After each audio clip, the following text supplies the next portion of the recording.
Welcome to the Heart Wide Open Wellness Podcast, where we explore therapy, Kundalini Yoga, and all things holistic wellness. I'm Hannah Zackney, LMFT, International Retreat Leader, and Curious Human. Whether you're tuning into us via social media or any of the major podcast platforms, we're so grateful to have you here. Here's to opening our hearts and exploring life together.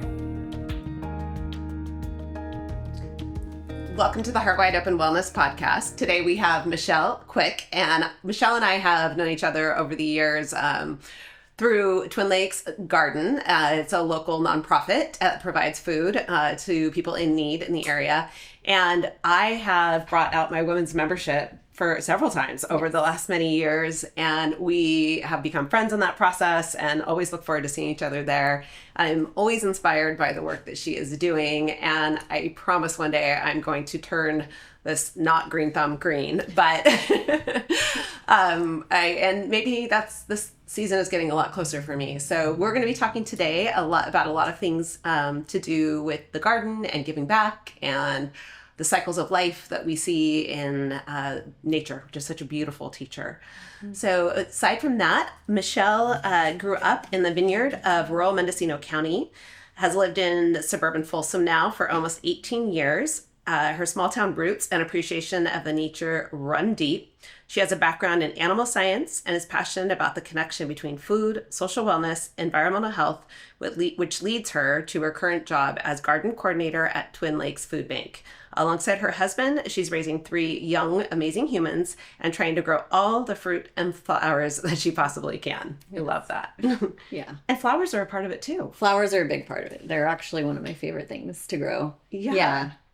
They're, first of all, just their beauty. Like, they're just so striking. They get your attention right away. We love to plant them for the pollinators too, of course. And, just having a fresh bouquet to bring someone really shows that you care about them. So that is something we actually do at the food bank, is in addition to the food that we grow, just showing people we care by taking some extra time to make them something special. It's so true, too. Yeah. I know we have some mutual friends that volunteer at the garden, yes. And they have been people who have decided to learn more. And, flowers are so important. And so I more frequently now receive flowers from gardens, and they're so special. They are so thoughtful and useful. Like you say, like the pollinators, I didn't even think about that whole, that is such an aspect too. Totally. Mm-hmm. Yeah. We really need the more diversity that we can have in our gardens, the different things we can grow for them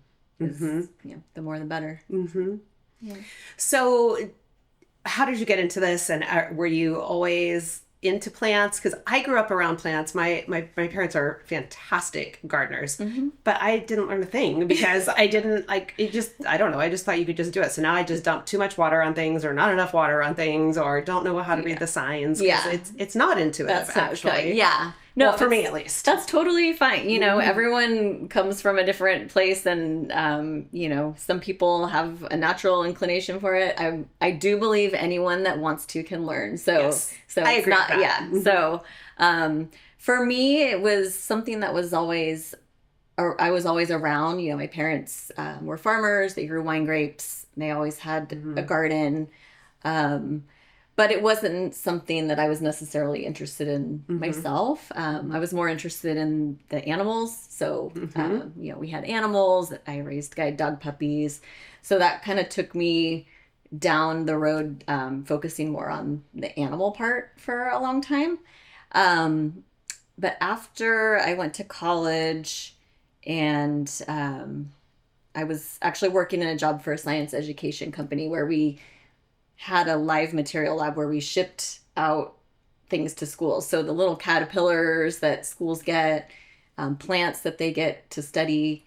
I was working in a place that sort of that's fun. Raised all that stuff. Yeah. So that got me a little more interested in the plant world. And then after that, it was just, having my own little space, once I had my own house, place where I could garden, and wanting to grow more food for my family.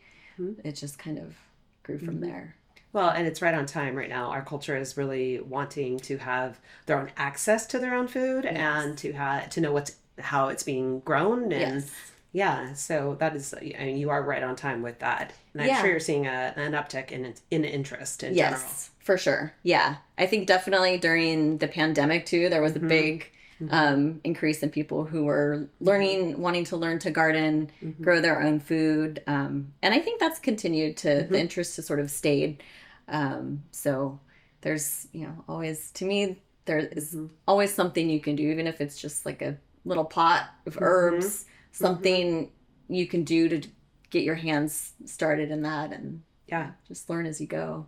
Well, I think there's so much truth to that you don't have to start crazy with a bunch of things. Like you really can almost just pots on a patio. You Totally. can start there, Yes. right? And Yeah. go from there. Yeah, yeah, because it can be really overwhelming to start and say, I'm gonna have this, huge backyard garden with fruit trees and, all the things. It's great to aspire to that, but I would say for people that are just starting out, it's okay to start small and Yeah. and learn as you go, because you want to have some successes. You'll have failures too. Yeah. Like I still kill plants, so it's Yeah. okay. Okay, good. Yeah, that makes me feel better. Yeah, it happens. It's life. Yeah. So, just having, learning, building your skills as you go is a great way to do it, I think. So, Well, and you've said that you learned a lot by trial and error, just getting your hands in the dirt and figuring it out. Yeah. But you don't Yeah, have totally. formal education in this. No. This is something that you have labor of love. You've just learned along the way. yeah, absolutely. So what did the garden look like when you came into Twin Lakes Food Bank? And then if you could just maybe just share, what is the purposes of the food and the organization in general? Yeah. So I came into the garden about 4 years ago, 2021. And the garden had actually been there for about 12 years, I believe. It was established by a group of volunteers. The food bank partnered with Mount Olive Church to grow on their land. They were gracious to lay aside a plot of land for the garden, solely devoted to growing for the food bank. So volunteers, many community groups came out and built it up over time. So when I came into it, there were about 60 raised beds, multiple fruit trees, on about a quarter of an acre. But the garden coordinator at that time was moving on. So after volunteering there, I was quickly asked to come be the coordinator there. And more just help. Promoted up. Yeah. So we got a lot more volunteers because it really takes a lot of hands to make it all happen. So just kind of like getting bulking up our volunteer base, getting people out there on a regular basis. And then it was just figuring out which seasons we were wanting to plant. I came in the summer season. It was already sort of planted out. So I was kind of taking on what was there. So my first real season was winter, because we do grow all year round there. And so just kind of, putting the real efforts on having consistent help, consistent produce to the food bank. So And is it still about that size and about that many beds, or have you added much to it since you've been there?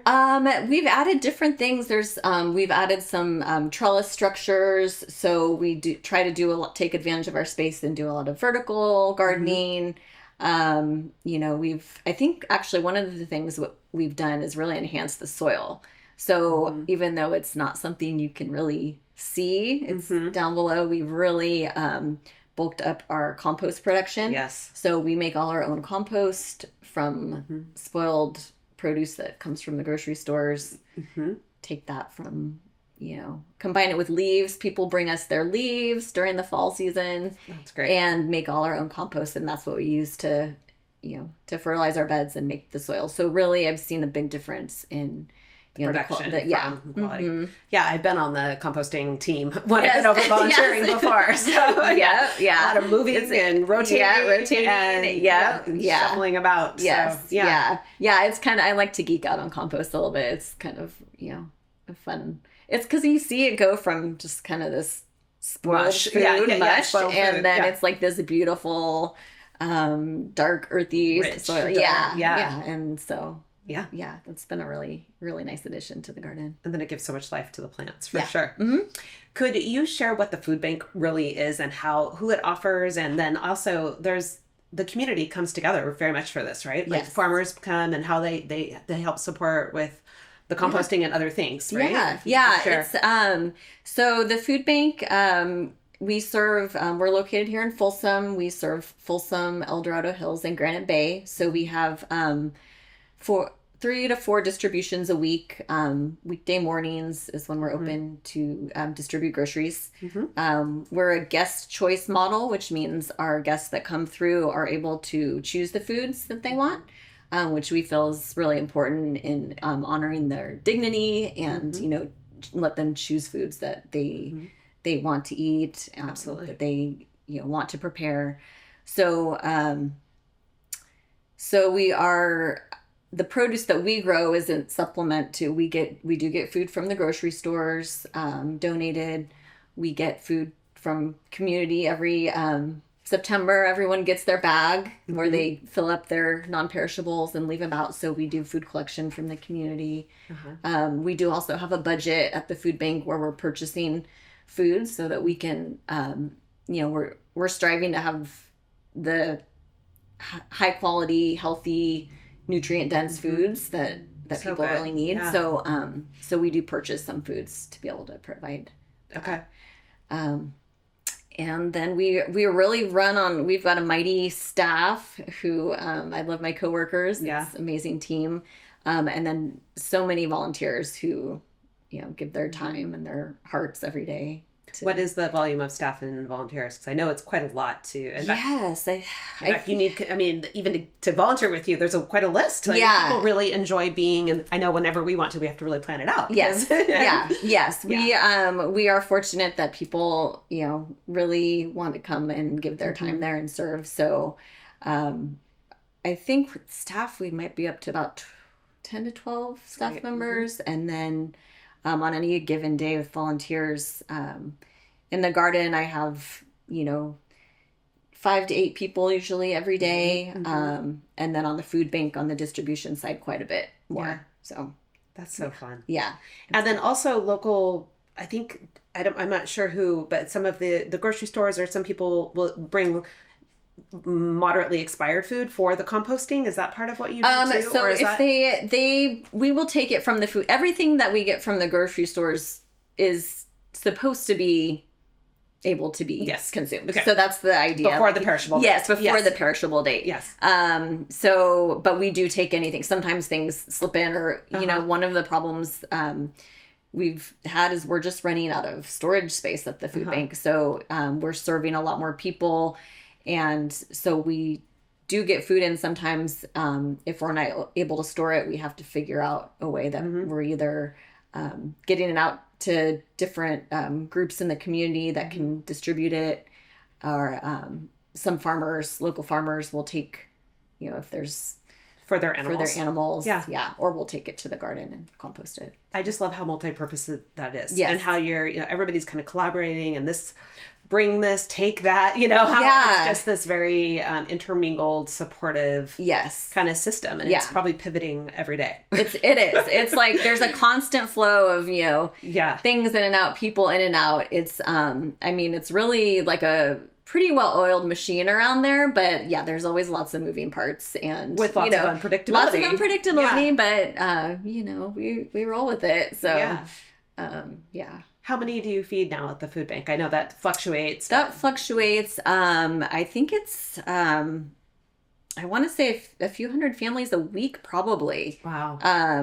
So it used to be where if we got 60 to 70 households in a day, that would be a lot. But now we're seeing that's kind of the norm, upwards of, sometimes closer to 80 households a day. And then we have our programs where we're reaching out to community members that can't get to the food bank. So we have our Pantry on Wheels, Angels on Wheels, who go around the community to get food out to guests that way. That's so amazing. Yeah. And how do you promote your services? I'm sure people are finding you, but what do you... Yeah. Word of mouth is a lot of it. We've tried to get our website and social media kind of up to where people can find us. Yeah, just working with other organizations too. Our church partners are a big help, and they help spread the word to people that may need assistance. So, yeah. I just love that so much. Yeah. Okay. So is your personality geared for all this, just flexibility? And we were talking a little bit before we started about how the garden is so unpredictable. And, I've been there a couple times, done a few things with you. And I remember one of the times you were teaching us we were starting seeds. And I don't know remember what type of seed it was, but you had some that were, well, these are, good through this state, and these are good through this state, and these probably won't work, but you never know. Yeah. So we're still going to use them. And just your experience has taught you that you truly don't ever know. And you just kind of, use what you have and see what happens. And also, I had no idea you just did a little pinky to get the seed in. I mean, this is why my stuff never grows, because I have it so far down in the dirt. But anyway, so but just the flexibility of just trusting what that process is. Yes. Yeah. That's a huge piece of it. And it's I get reminders all the time when I, get focused on a plan. I think I'm going to do one thing, and then, it's something, weather things are unpredictable. So just having to roll with that and accept it. It's really, I think I am sort of naturally inclined that way. You were asking about my personality. But I've had to learn it too. There's or deepen it, right? Or deepen it. Yeah. I have certain things, my volunteers will tease me about, because I like things to look a certain way. I like it to look orderly, and they'll laugh about, I want all the tomato cages to match and things like that. I do like certain structure and order, but I realize too, there needs to be a little bit of messiness and kind of just room for things to change depending on what the situation is. So, well, especially when you have so many people working too. They all have their idea of how it should go. Receiving the instruction and I thought this meant this, and then they're just doing what they thought. I really had to. I have had to learn, how to explain myself. People cannot use your read words. My mind. It's I know how I want it. All gardeners think their way is the best way, but there are multiple ways to do things. So each person is going to come in with a little bit of a different take. So, sometimes things get done a different way, or I don't explain it the right way, or it wasn't understood in the right way. And, and sometimes it turns out better than in the end. So, often that happens in life, right? Totally. It's the way we learn our lessons. So it's a good reminder. And then I love all the different skills and personalities that my garden volunteers bring to the team. So I was just going to ask you that. So who are the people that gravitate to? Are they professionals, or are they people that just want to learn, or is it a combination, mixed match? It's a mix. Yeah, it's a mix. Some people are coming in who have garden experience. They love to garden. And they want to bring their skills to share. Other people have no experience. They want to learn. They just want to, help. So it's really a mix. And, I like it all. I think it's a lot of, we work in weekday mornings. So a lot of retirees. My affectionate term is my garden grandmas, because I have a lot of garden grandmas that come on. So, it's a great feeling just to be out there together, spending time, enjoying each other, and just doing something that we all really have a common goal towards. Yeah. So, and we have also other groups that come in, not the regulars, but we have, when you brought your women's group, we just had Micron come last week, and they did a bunch of work for us. So they will come do team building things, and you can get a lot of weeds pulled with those big teams. Yeah. That garden looks great. My garden at home, not so great right now, but. Did you have the garden at home before you did this, or is that? Yeah.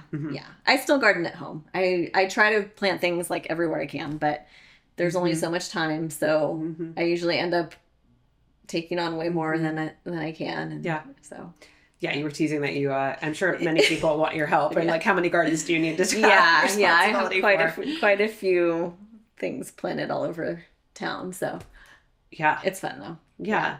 And so there's some expansion that you're doing a little bit. Yes. Yeah. So we have just entered into a new partnership with Oak Hills Church, who has a good sized plot of land on their property.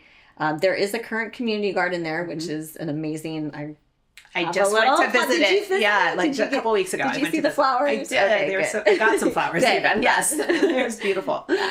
So we will be not from yours, by the way. I wasn't cutting in your area. No. Well, I was like, if you were there with someone who looked, yes, it was the appropriate plot. Yes, I'm sure. So we are looking to have a plot for the food bank next to the current community garden. So we're going to be really expanding our footprint as far as the produce that we're able to grow for the food bank, which is so exciting. Super exciting. Yeah. So there will be a lot more to come on that. We're just in the very beginning stages, but so we'll definitely be recruiting a lot more volunteers and community. I love to hear that. Yeah. Yay. Truly, our group would love to do something more regularly. So I would, yeah.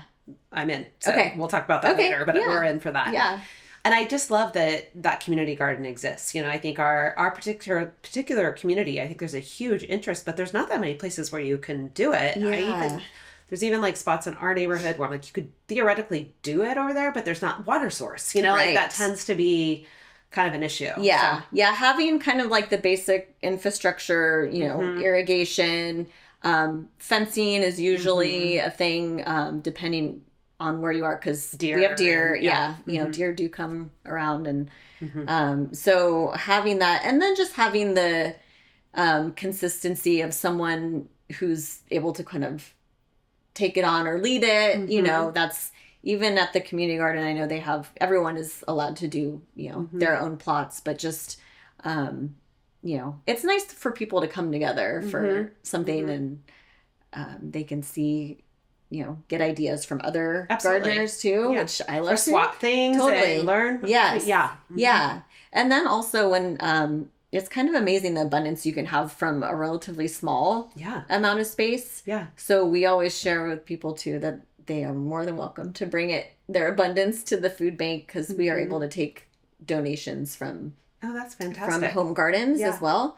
So all those people with like a lemon tree that don't know what to do with all their lemons or whatever. Yes. Yeah. Fantastic. Yeah. We take all that and we distribute it at the food bank. So it really you know, it kind of, I have a tree right now in my front yard that's just been, I have 8 fruit trees in my front yard because that was my COVID project, was to plant an orchard in my front yard.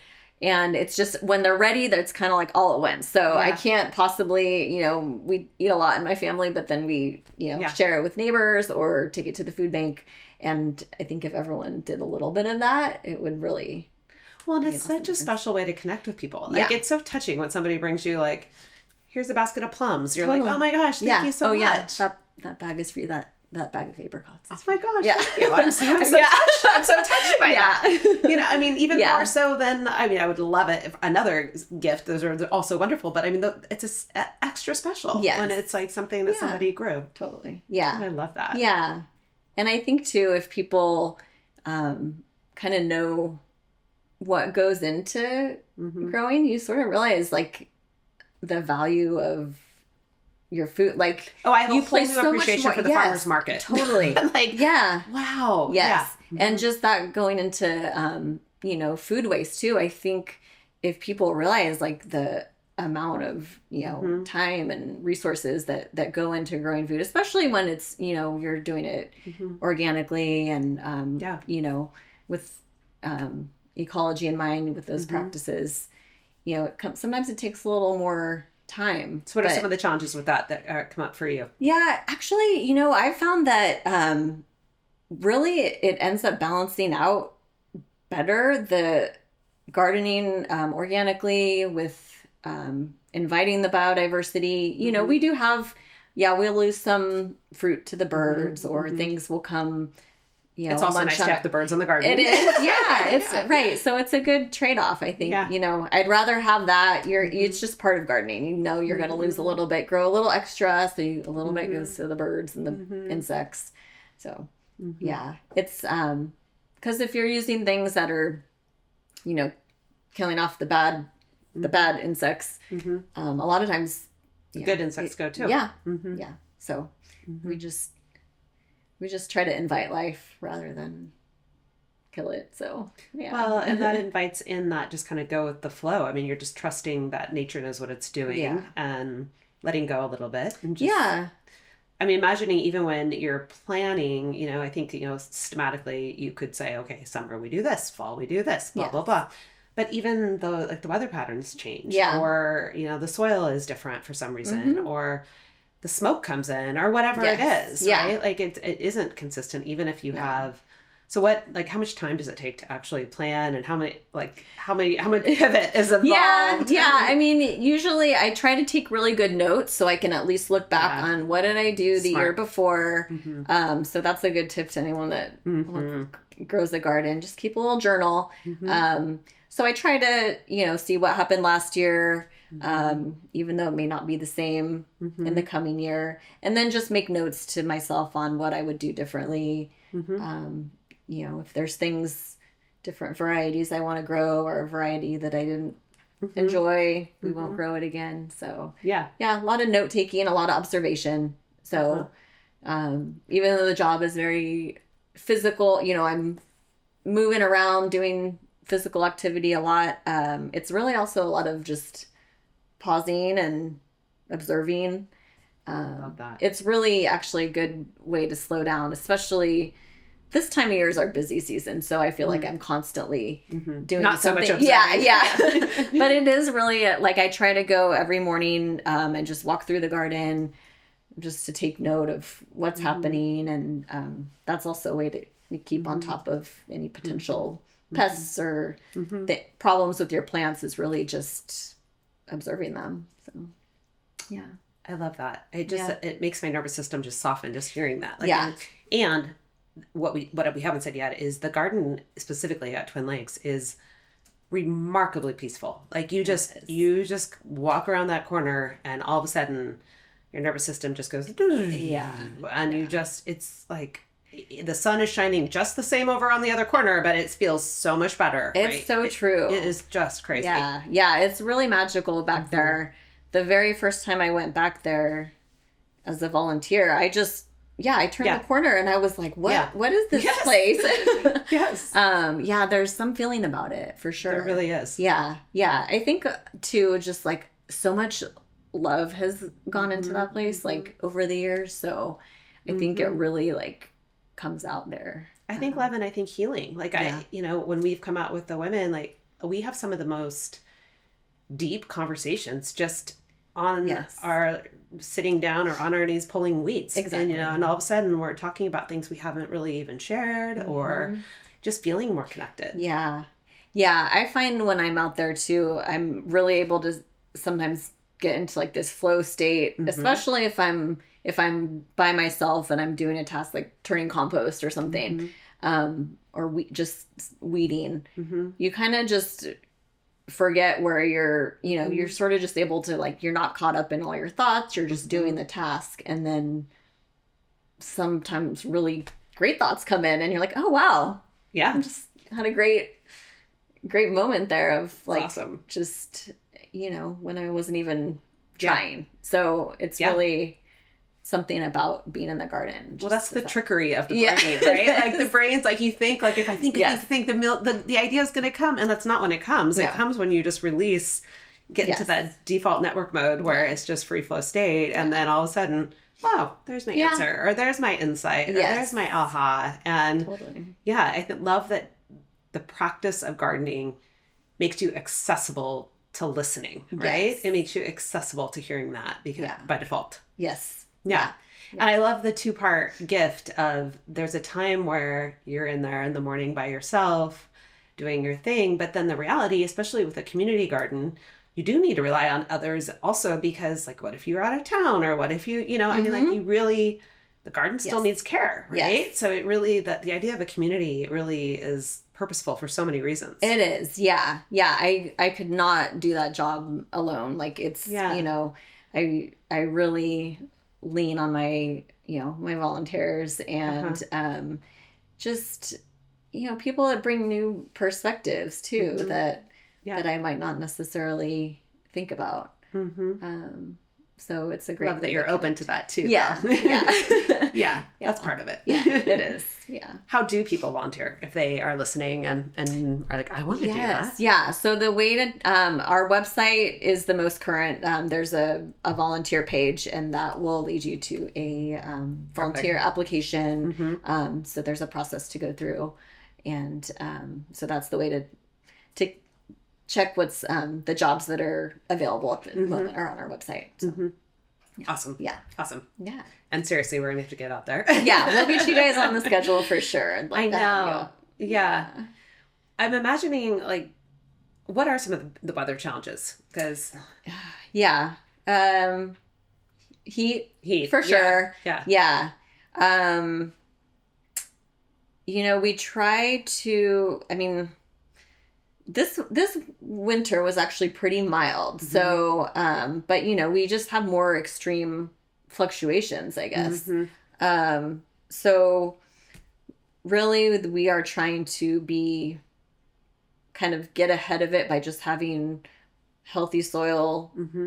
So we have healthy plants that can recover better if they're kind of in a stressful, you know, situation. So, we keep our soil covered all the time. So we'll use straw. Some people use like leaf mulch or something. So we're always covering our soil and just having that helps our plants, you know, be more resilient. So, which is so many metaphors for life. Right? Like, what are you feeding? What is the foundation? Like, how are you becoming more resilient? How are you being able to withstand the changes of life? I mean, speak to a little bit about what you've learned. Like, what does the garden teach you? Yeah, it teaches me so much. You know,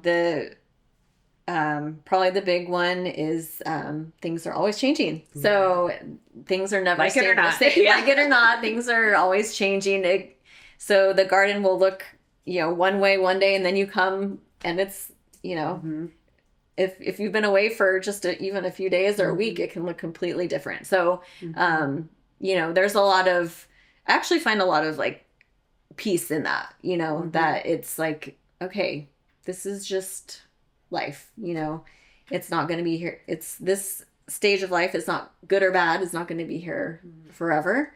So, it's a really good. I love that you find peace in that. I think a lot of people will be stressed out by that. It's really, for me, I'm like, well, it's doing its thing, you know, nature's doing its thing and it's reminds you that that's how it's supposed to be. Yeah. And that's how it gives you peace is that like, it reminds you that it's okay that things are impermanent. Right. Yeah. That's the cycle of life. I mean, you kind of see,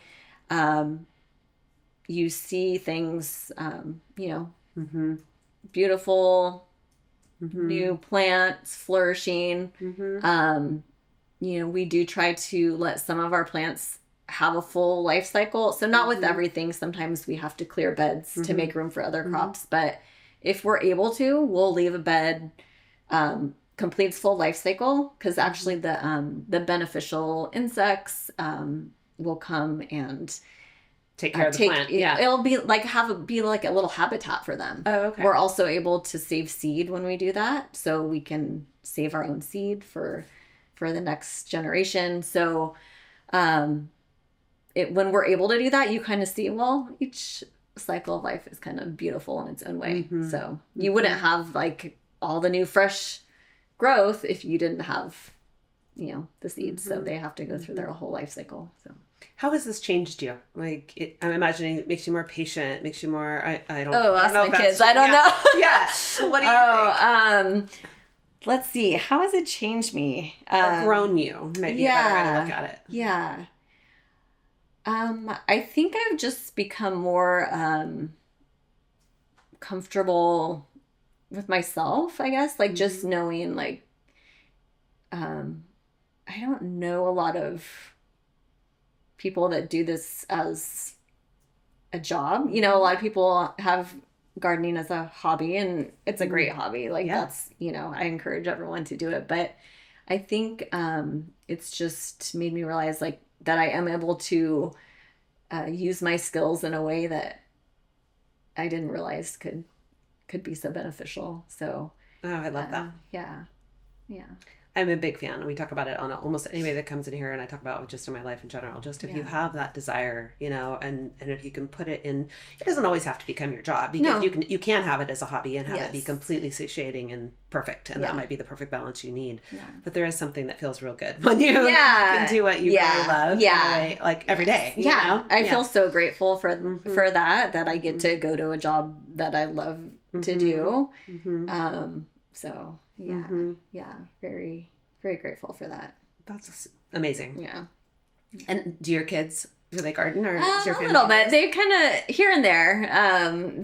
I've always had them, you know, when they were little, I would try to give them odd jobs around the garden with, you know, a range of interest. But I think they like what I do, and you know, they appreciate kind of the value of homegrown food, and so I like that it's they beautiful. appreciate that. Yes. I haven't seen your yard, but I know it's beautiful. I've heard very many things about it. Thank you. And I love it, like literally planting the seeds for your kids. A funny story, just yesterday, we always tease because my husband and I love to hike and be out in nature. We took the kids on what they call death marches, you know, when they were young, like all the time, when we could force them. And then finally, when they became teenagers, and they would resist it. And so then my husband and I would just, fine, we'll just go hike by ourselves, right? Yeah. So for the last chunk of years, now they're 18, 19, and 20. And they're starting to hike on their own. And it's so funny because, you know, when they had to, they had to have like that place where they tested out if they really wanted to, but you know, they're doing that. And it's funny what, you know, if it's taught young, how it sometimes really can land. It's beautiful. Yeah, I think so. Because I think about that being a kid, and even though I didn't know I was absorbing things that my parents were doing for us, like I see it looking back now. So hopefully I'm doing that for my kids too. Oh, I'm sure you are. Yeah. They may or may not like it, but I'm sure you're giving the opportunity. Actually my oldest daughter just, she is working for Soil-Born Farms this summer. Oh, which is that's another great organization. Yes. Yeah. So that was really exciting for me to know that she wanted to, you know, she has an interest in that. So absolutely. Yeah. Well, there you go. Yeah. How old are your kids? My oldest is about to be 16, and then I have a 13-year-old and an 11-year-old. Okay. Yeah. Those are busy, fun years. Yeah. It's fun. Yeah. That's amazing. So how do you live? So, you know, my brand, my company is Heart Wide Open. And to me, that means so many things. And the answer to what that means for me, it changes almost daily. You know, what does it mean to you to live Heart Wide Open? Yeah, I did think about this a bit because I'm a fan. Knew the question was coming. I'm a fan of the pod, so I knew the question was coming. So to me, when I was like really trying to distill it down, it came down to connection. So first starting with like connection to myself, like my inner self. Just kind of having an inner knowing and acceptance. Once I have that, I feel like I'm able to then open to the world around me, you know, and then, because I think we're all really connected more than we realize. Yeah. A lot more. Yeah. Than we can even see. So just knowing that once I kind of have accepted myself, you know, internally, that can just flow out and kind of then also be able to receive things that other people are sending out, kind of like a flow of energy. Yeah, you know. So, well, for what it's worth, and I my observation, in meeting you, even the very first time I met you, I think that you do radiate that. So there is a sense of just inner contentment that you present with that allows like the safety of the garden when you're there. So I think that's very accessible. And then I have a follow-up question because, I do also agree that we're so interconnected, and I love the research that's just being done, or the people that put together the beautiful documentaries that show like the root systems that connect, and the mushrooms that just connect everywhere, right? Yeah. And how truly connected every single thing is. Like how spiritually has this, or just, is that maybe not the right word for you, but like, what do you sense with that? Yeah, it definitely is. I think, especially in like the last couple of years in particular, like I've really started to pay attention to more of the spiritual side of gardening and plants and connecting with things that we don't necessarily see. So I think there's a lot there to uncover. Yeah. I'm always learning something, so I'm just trying to be open to all of that, because I think there's a lot there. I think there is too, and our culture hasn't been as open to that from that angle, I think. And all of a sudden there's this huge interest of what does that mean, and like what does that mean for me, and what does that mean for us as a community? And it is so interesting. I can only imagine the insights that you probably get being in the garden all the time. It's so funny you said that, because I pulled a card this morning for my intentions for the day. It's a plant deck, so I pulled the mushroom. Of course, it's a plant deck. It is, yeah. It's I pulled the mushroom card today, so it talked about all the mycelium, like growing on the ground, and a lot of work that's happening underground that people don't even know about. A whole system under there that's flourishing and happening. So I find a lot of comfort in that. Yeah, me too. Yeah. And I'm happy it's being more used as a medicine and as a treatment. And just people are, we are in California, so we're not using that here, but we are branching into working with ketamine, which is not natural, but it is at least getting into the connection of the brain opening here. And it's just a very different walk into healing and removing stuck energy in the brain, removing neural pathways, like the old way of thinking. And everybody that I have witnessed, whether it's whatever form that they're doing, the takeaway is I'm not alone. I am connected. Yes. I am loved. Yes. I am something. And I don't necessarily think that a journey of a medicine journey needs to be it could be, and it for some that might be necessary, and some just working in the garden, or just like being in nature, or sitting next to a river would be just the same medicine. Totally. Right? It's also medicine. Yes. And so there's just so much that you can get from all of it. Yeah, I agree. So good. Anything left untapped or unsaid for you today? No, I feel really good about what we were able to talk about, and just want to thank you for the invitation to come. And it's been nice to connect and be able to share. So I feel like this was very divine that today happened, because of the way that we got scheduled. So super. I know you're supposed to be here exactly right now. I love this. Is so perfect. And I guess I also just want to it's just coming on my heart to say it for some reason, like just the flowers, like circling back to that, like how purposeful everything in the garden is. I guess that's really my point, is that, there's nothing, when we asked you while we're there anything about anything, it's like, well, these flowers are used, and then once they get to this point, we take them to the tables for the dinner. So we decorate for like the farmer's market that you almost put on for, it really is like a farmer's market for the community, rather than just a come get your food. It's an experience that's like love. You walk in there and people are so kind, and there's like regulars, and there's smiley faces, and then there's people who are brand new that are treated like welcome, and each, like the way that you hang the garlic is so beautiful, and just everything is so gorgeous there and purposeful. Thank you. I do like put a lot of intention behind that. I have a quote that I like to share from Alice Waters. I don't know if you know this, but she says, beauty is the language of care. Oh, I love it. Yeah. I always try to think about that, just in everything from the flowers, the food. Care is so important. It is. Yeah. I know. It's so simple. Like, it doesn't seem like we'd have to be reminding people of that, but I think, right now people need a lot of care. Well, I couldn't agree more. Yeah. Particularly lately, I've said to a lot of people, like, thank you for caring about me. And I really, and it's not just words. Like, thank you for caring. Yeah. Right? Yeah. Care is important. It is. Yeah. I look forward to everything else that we're going to do.